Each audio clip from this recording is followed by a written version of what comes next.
Topped out in the upper 60s, very comfortable with the sunshine that we were able to gain. Definitely made for a great day to be out there.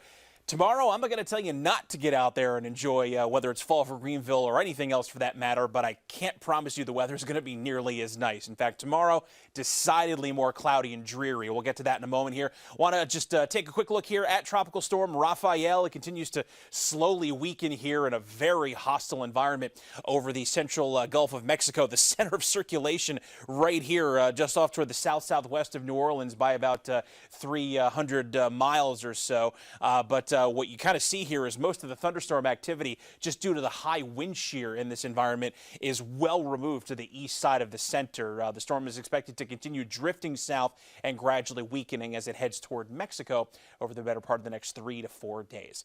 As for weather here at home, we're starting to cloud back up as some cooler air filters on in, and these clouds also, at least to some extent, associated with this slow-moving frontal boundary that's draped all the way from the deep south into this larger boundary over the nation's heartland. All of this will continue to slide east toward us going into the second half of the weekend, so all this cloud coverage is coming our way.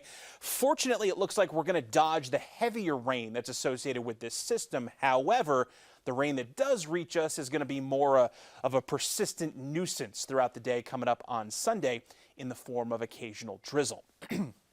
So see that here on Future Track.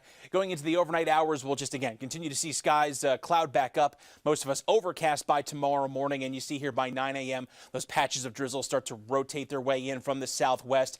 It's not going to be constant drizzle for everybody throughout the day tomorrow, but you see it maintains enough of a presence going into 1 p.m., 5 o'clock hour, and I think if we're going to see some slightly, and I emphasize slightly, more significant showers tomorrow, it'll be somewhere between about the 6 to 10 p.m. time frame, predominantly across the upstate. Some of those will linger as the frontal boundary gets closer going into Monday morning, but Veterans Day starts to see some improvement right back towards sunnier weather and a nice bump in the temperatures too as we head into the afternoon.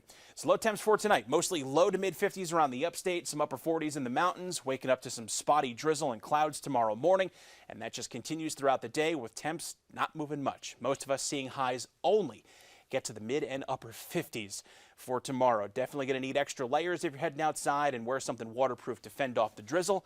Veterans Day, great recovery though, back to 74 with increasing sun in the afternoon, and generally dry for much of next week. Just a lone shower chance on Thursday with highs mostly in the 60s. For the mountains, 57 for tomorrow, cloudy with drizzle. Morning showers, then dry on Veterans Day, 69 degrees, and staying in the 60s for the rest of the week.